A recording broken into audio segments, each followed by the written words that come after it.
देवसेना के इस कार्य से कहीं देव सेनापति कुमार कार्तिकेय के ध्यान में कोई भटकाव न उत्पन्न हो जाए।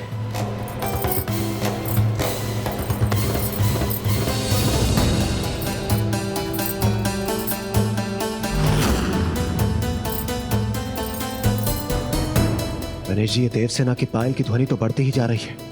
गणेश जी, मूषक जी, ये गणेश जी कहां अदृश्य हो गए? ये कैसी समस्या है? विकट समस्या आते ही प्रभु गणेश जी अदृश्य क्यों हो जाते हैं?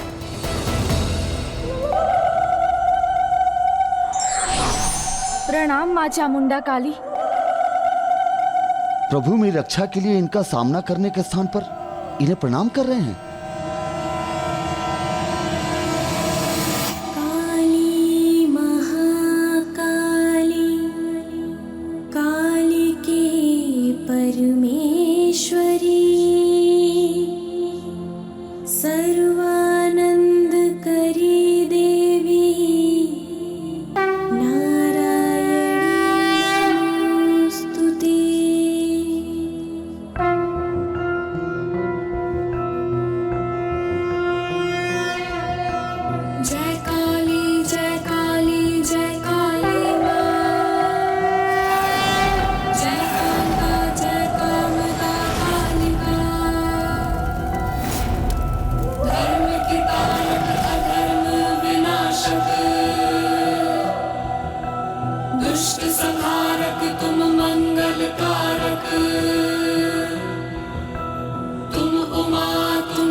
प्रणाम प्रभु। प्रणाम माता। मुझे क्षमा कीजिए माँ, मैं समझ नहीं सका कि आप हैं। हम पर कृपा कीजिए और हमें महेंद्रपुरी में प्रवेश करने की अनुमति दीजिए।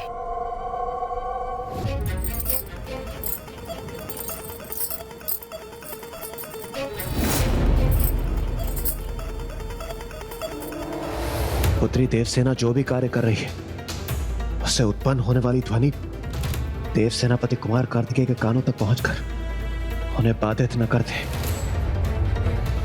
मूषक जी, प्रभु गणेश जी कहां चले गए? क्यों जाने दूं मैं तुम्हें? भीतर जाने की अनुमति मैं तुम्हें क्यों दूं? आप दयालु हैं माँ, करुणामयी हैं। अपने भक्तों का अनुरोध आप कैसे ठुकरा सकती हैं माँ? संसार मुझे भयंकर मानता है।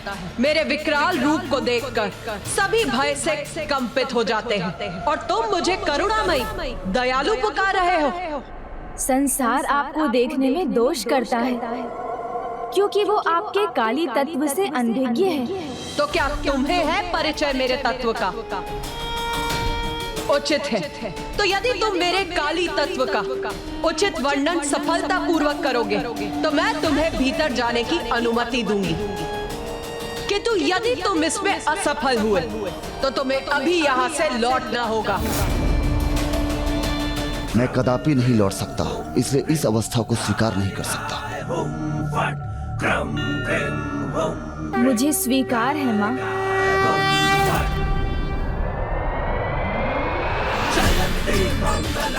कृपया मुझे अपने पूर्ण स्वरूप के दर्शन देने की कृपा कीजिए, तो मैं उसका उचित वर्णन करूंगा।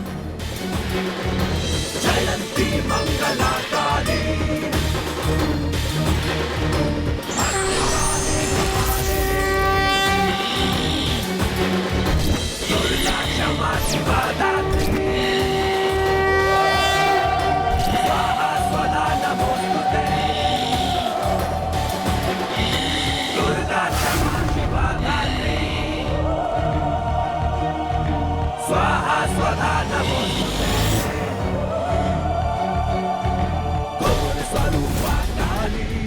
माता महाकाली के स्वरूप को पहचान कर उनका वर्णन करना इतना सरल नहीं है। माता, सर्वप्रथम मैं आपके नाम के उचित अर्थ का वर्णन करूंगा। काली का अर्थ है काल, अर्थात समय, और काल सभी को समय के साथ निगलता रहता है। आकाश के समान आपकी अनंतता का प्रतीक है आपका नीला वर्ण, और जो अनंत है उसे कोई साधारण सीमित वस्त्र कैसे ढक सकता है। इसलिए आपको दिगंबरी कहा जाता है, क्योंकि आपका आवरण तो संपूर्ण अंतरिक्ष है। आपकी कटी में भुजाओं की माला शोभा पाती है, जो इसका संकेत देती है कि इन भुजाओं के बुरे कर्मों का समय समाप्त हो गया।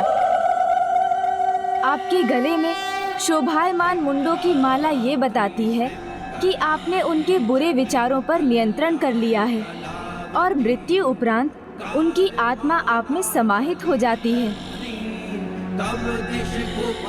आपके मस्तक को सुशोभित करने वाला अर्धचंद्र इसका प्रतीक है कि आप ही जीवन दायिनी हैं। आपके श्वेत दंत सत्व के प्रतीक हैं, लाल जिह्वा रजस की, और आपका विकराल दिव्य रूप तमस का प्रतीक है। इसका अर्थ है तमस पर रजस से विजय पाई जा सकती है और रजस पर सत्व से। माँ, आपके वक्ष से सभी को पोषण मिलता है, और आपका भयंकर रूप जो दिखाई देता है वो इसका प्रतीक है कि माँ रूप में अंत और आरंभ सब आपसे ही है। माँ, आपकी दाहिनी ऊपरी भुजा निर्भयता की प्रतीक है, और निचली भुजा वरदान देने वाली है, अर्थात आप अपनी संतानों की रक्षा भी करती हैं और उनकी इच्छाओं की पूर्ति भी।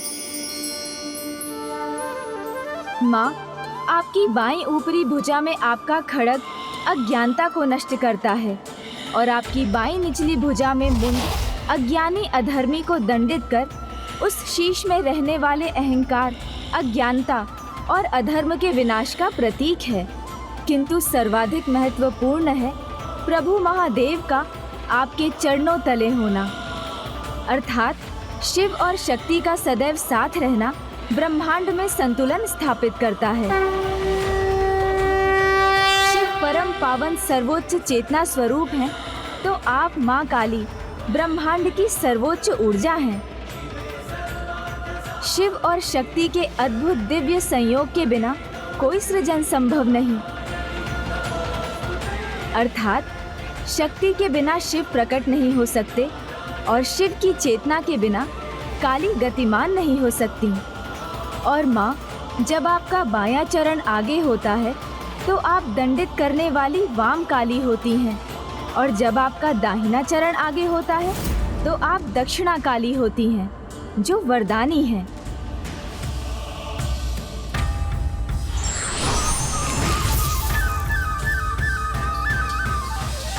मैं तुम्हारे ज्ञान, तुम्हारे उत्तर से प्रभावित हुई गणेश। ये तो मात्र एक परीक्षा थी, क्योंकि सीमुख को दिए गए वरदान के अनुसार मैं भी कार्तिकेय के दूत की प्रतीक्षा कर रही थी। अब तुम यहाँ पहुँच गए हो वीरबाहु, तो मैं यहाँ से प्रस्थान कर सकती हूँ। प्रणाम माता।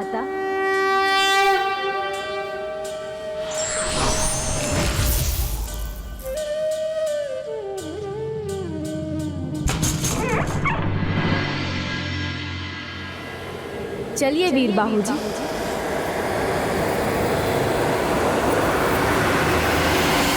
ओम ऐं ह्रीं क्लीं चामुंडाय विच्चे।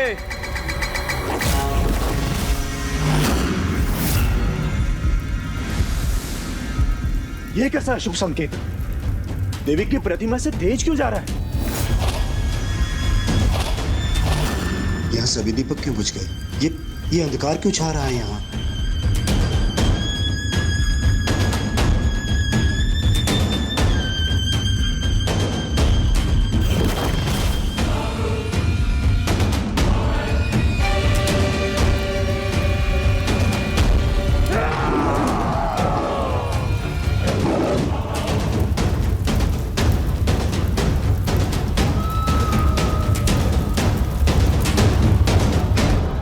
महेंद्रपुरी जिनकी कृपा से सुरक्षित थी वो अब यहाँ नहीं है।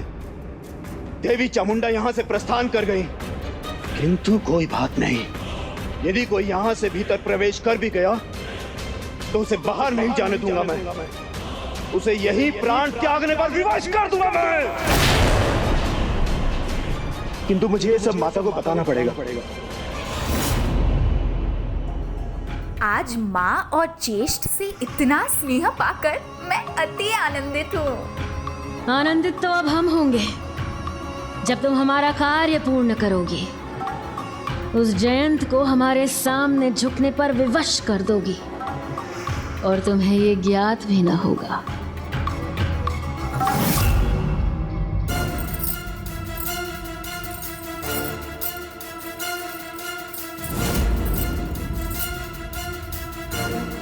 मैं पुत्री देवसेना को रोकूं तो कैसे रोकूं? यदि ऊंचे स्वर में मैंने कुछ कह दिया तो हमें प्रभु कार्तिकेय के ध्यान को भंग करने का कारण बनेंगे। नहीं नहीं वीरबाहु जी, ऐसे नहीं जा सकते हम। अस्त्र शस्त्र देखते ही सभी वहाँ सतर्क हो जाएंगे, युद्ध आरंभ हो जाएगा। और इतना ही नहीं, युद्ध में व्यस्त हो गए तो ना आप जयंत तक पहुँच सकेंगे और ना ही उसकी रक्षा कर सकेंगे। इसलिए अपने अस्त्र छिपाइए। हमें चतुराई के साथ ऐसे प्रवेश करना होगा जिससे किसी को हमारे वहाँ होने का आभास भी ना हो। उचित है प्रभु गणेश जी।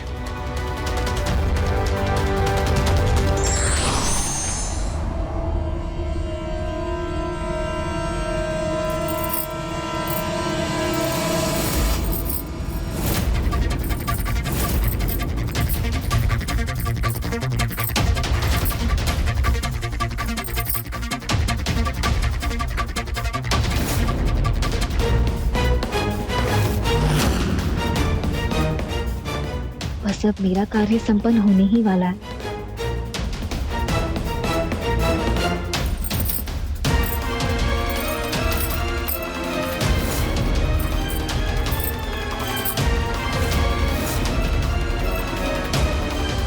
प्रभु गणेश जी, शीघ्र लौट आइए, कहीं स्थिति और बिगड़ न जाए। लौट आइए गणेश जी, कहीं स्थिति और न बिगड़ जाए। अब मैं क्या करूं? वहाँ रहता हूँ तो यहाँ समस्या उत्पन्न होती है और यहाँ रहता हूँ तो वहाँ स्थिति नियंत्रण के बाहर हो जाती है।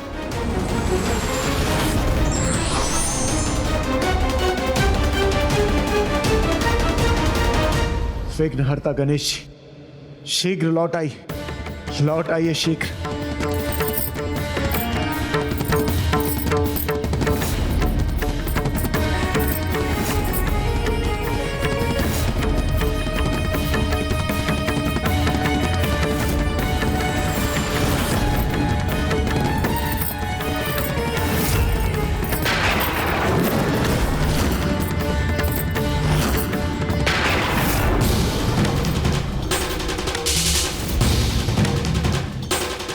प्रभु, अंततः हम यहाँ पहुंच ही गए।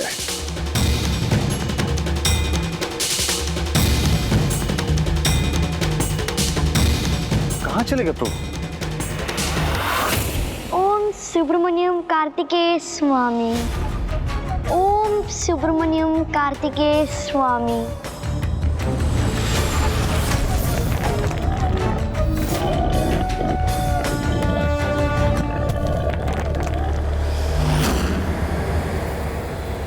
अब कोई भय नहीं है मुझे।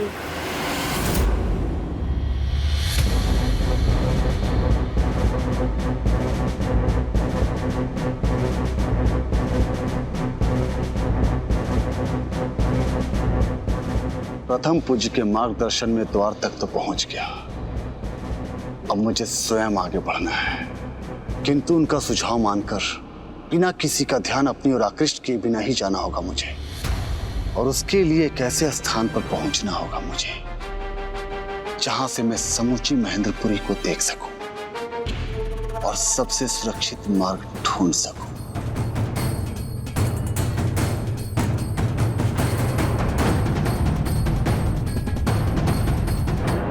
मिल गया, मुझे वो स्थान मिल गया। तो मुझे शीघ्रता से अपने अनुसार उचित चुनाव करने होंगे। किंतु गणेश जी अभी नहीं जाते तो अच्छा होता।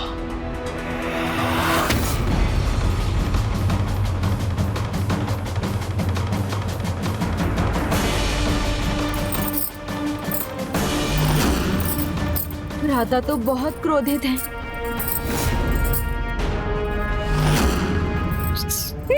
और भाभी माँ को इसका भान भी नहीं।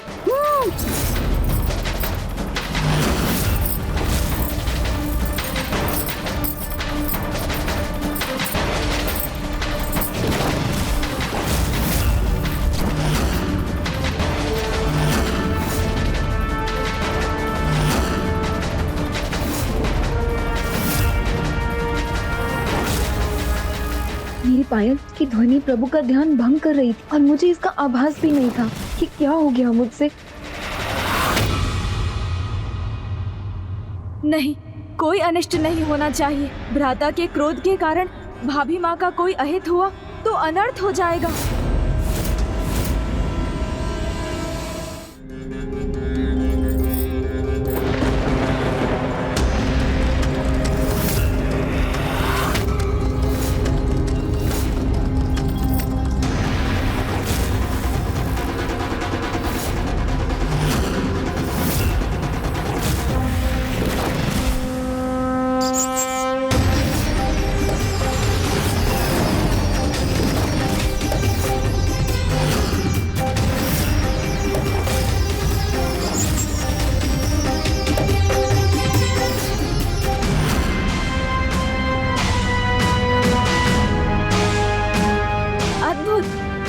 अविश्वसनीय। ओहो, ऐसी भक्ति, ऐसी निष्ठा देखकर मैं भाव विभोर हो गया हूँ। आप इतना कठोर परिश्रम कर रही हैं, जो कोई सबल पुरुष भी करे तो थक जाए। ये तो अपार भक्ति, पूर्ण समर्पण का ही परिणाम है। इन्होंने आपको सूर्यदेव के ताप से बचाने के लिए इस छप्पर का निर्माण अत्यंत परिश्रम पूर्वक किया है। सर्वथा अद्भुत है आपकी ये परम भक्त।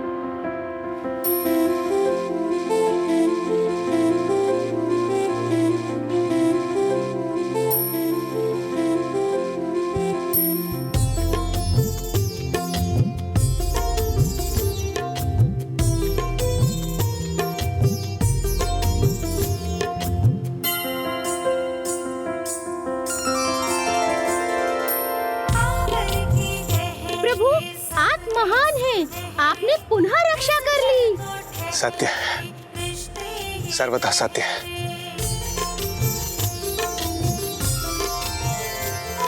मुझे क्षमा करे प्रभु कि पायल से आपका ध्यान भंग हुआ, किंतु मेरा वो उद्देश्य नहीं था। मैं तो बस आपके विश्राम के लिए ये स्थान बनाना चाहती थी। भक्ति में मेरे लिए इतना कुछ किया तुमने, तो मैं तुम्हें क्या दूं?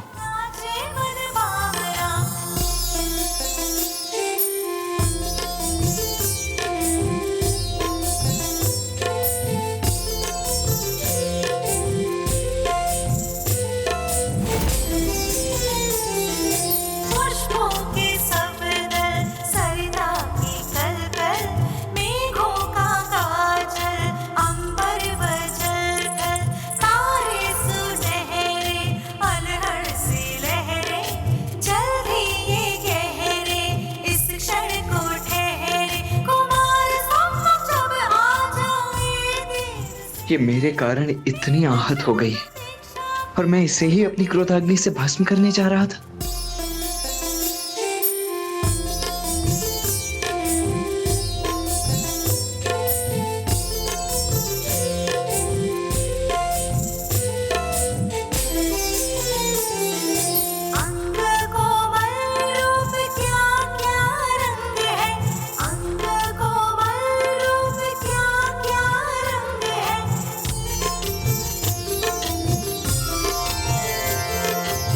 जब हृदय में ऐसा भाव हो तो बात ना भी करें तो भी विचार एक समान ही होंगे।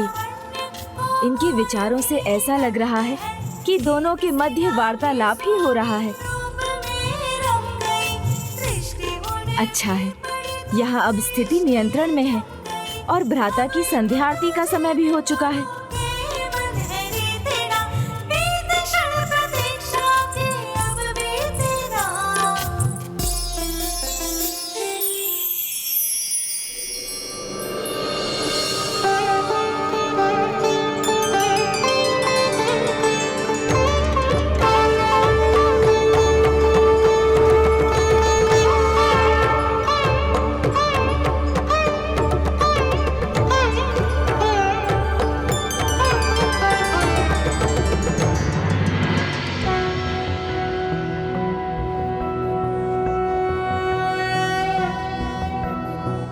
नागेन्द्रहाराय त्रिलोचनाय भस्मांगरागाय महेश्वराय नित्याय शुद्धाय दिगंबराय तस्मै नकाराय नमः शिवाय।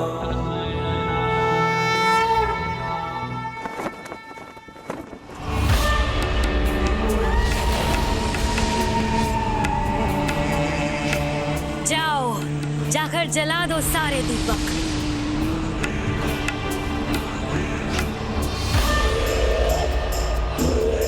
शिवमुखन, तुम यहाँ इतने चिंतित क्यों हो? कहो क्या बात है?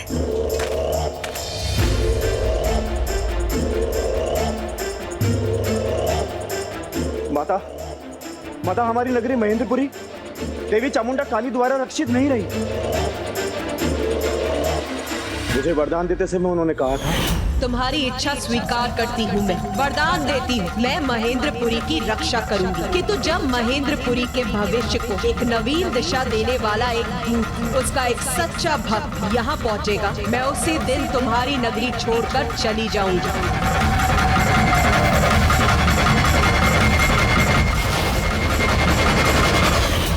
महेंद्रपुरी का भविष्य परिवर्तित कर देगा।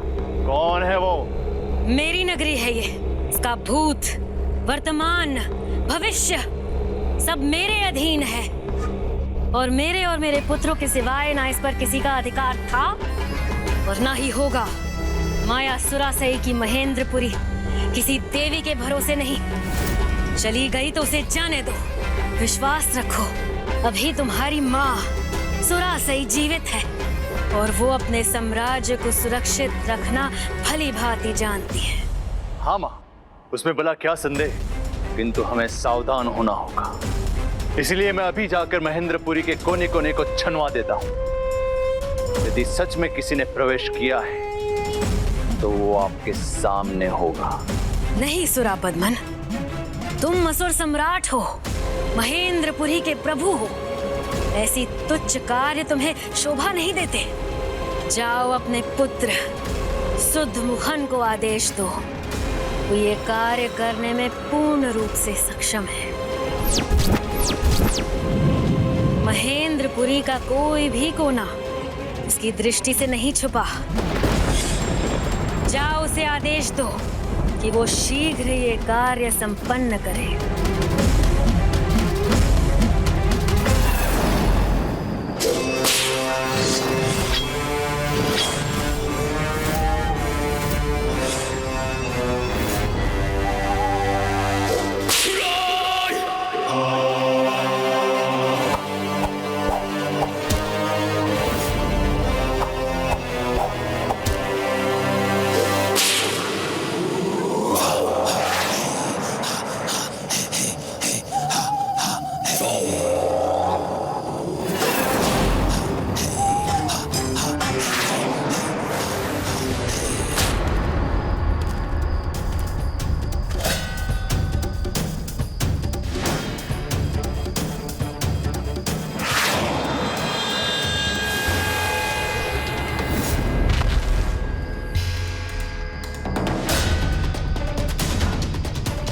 बस इसके ऊपर अब पहुंच ही रहा हूं। अब मैं इस नगरी पर अपनी दृष्टि रख सकूंगा।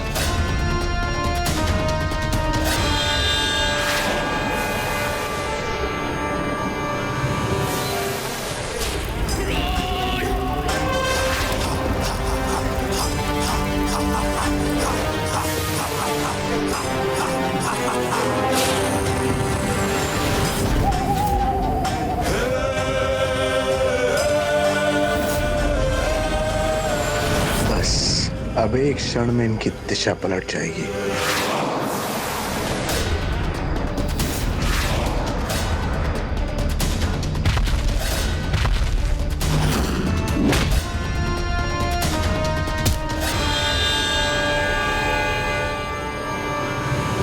अब मैं उच्चतम स्थान पर पहुंचा हूं।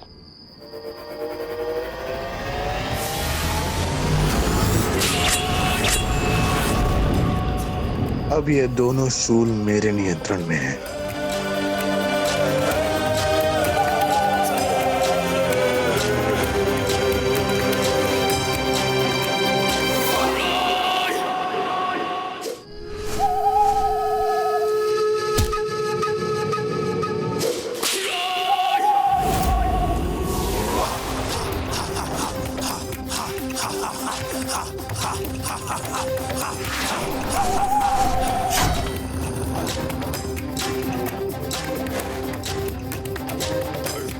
मेरी और मेरे उल्लूक की दृष्टि चूक नहीं सकती।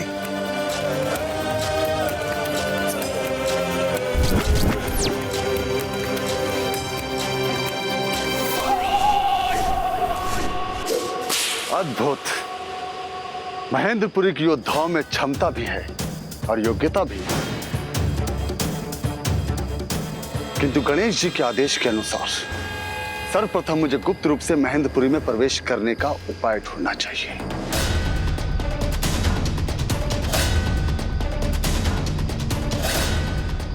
आश्चर्य, इस असुर नगरी में समृद्धि की कोई कमी नहीं। राजकुमार सुरमुखम, जयंत की सुरक्षा के लिए महेंद्रपुरी में किसी अज्ञात का प्रवेश हुआ है और असुर सम्राट भगवान सुरापद्मन और माता सुरासई के अनुसार उसे ढूंढकर पकड़ने के लिए आप ही योग्य हैं और इसीलिए यह कार्य उन्होंने आपको ही सौंपा है। उन्होंने ये कार्य हमें सौंपकर कोई भूल नहीं की है। जयंत को बचाना तो दूर, उन्हें हमारा बंदी बनना होगा।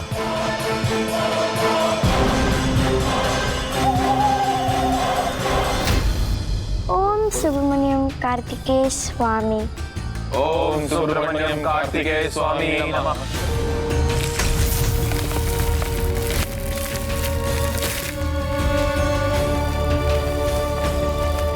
ये असुर 2 बाधाओं को तो खंडित कर चुके हैं, अब तीसरी को करने वाले हैं। अर्थात 3 दिन बीत भी चुके हैं, अब 3 दिन शेष रह गए हैं। उसके बाद ये असुर जयंत पर आक्रमण कर चुके होंगे।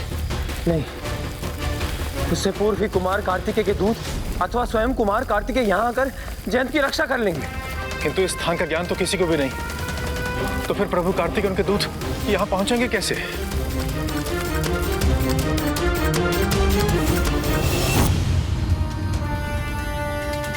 महेंद्रपुरी में जयंत और देवताओं को कहां बंदी बनाकर रखा होगा इन दुष्ट असुरों ने?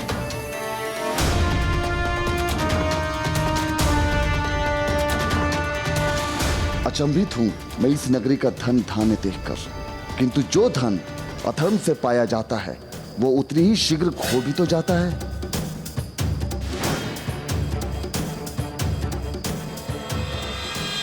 इस संपूर्ण नगर में इतनी गति है, किंतु वो एक कोना है जिसमें न कोई जा रहा है, न ही अधिक प्रकाश है, अर्थात कारागार वहीं कहीं होगा।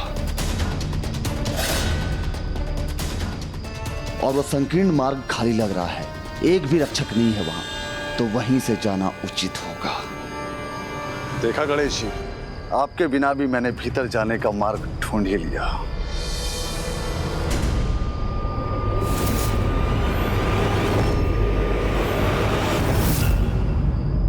मैं तो यहाँ आ गया, किंतु वीरबाहु को वहाँ अकेला ही छोड़ आया।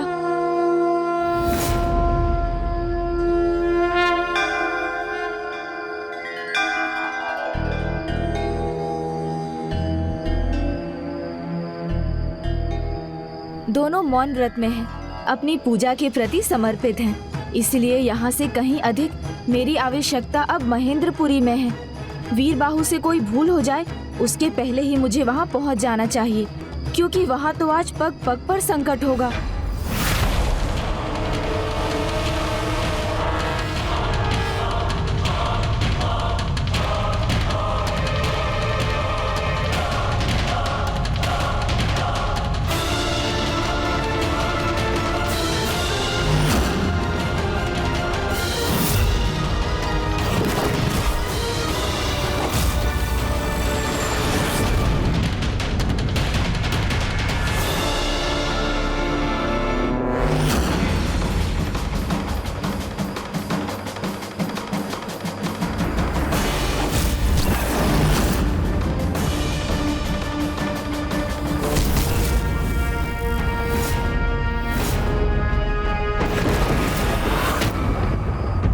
भावावेश में आकर जागरूक हुए बिना की गई सेवा ग्रहण करने वाले को सुविधा के स्थान पर उसके लिए बाधा भी उत्पन्न कर सकती है।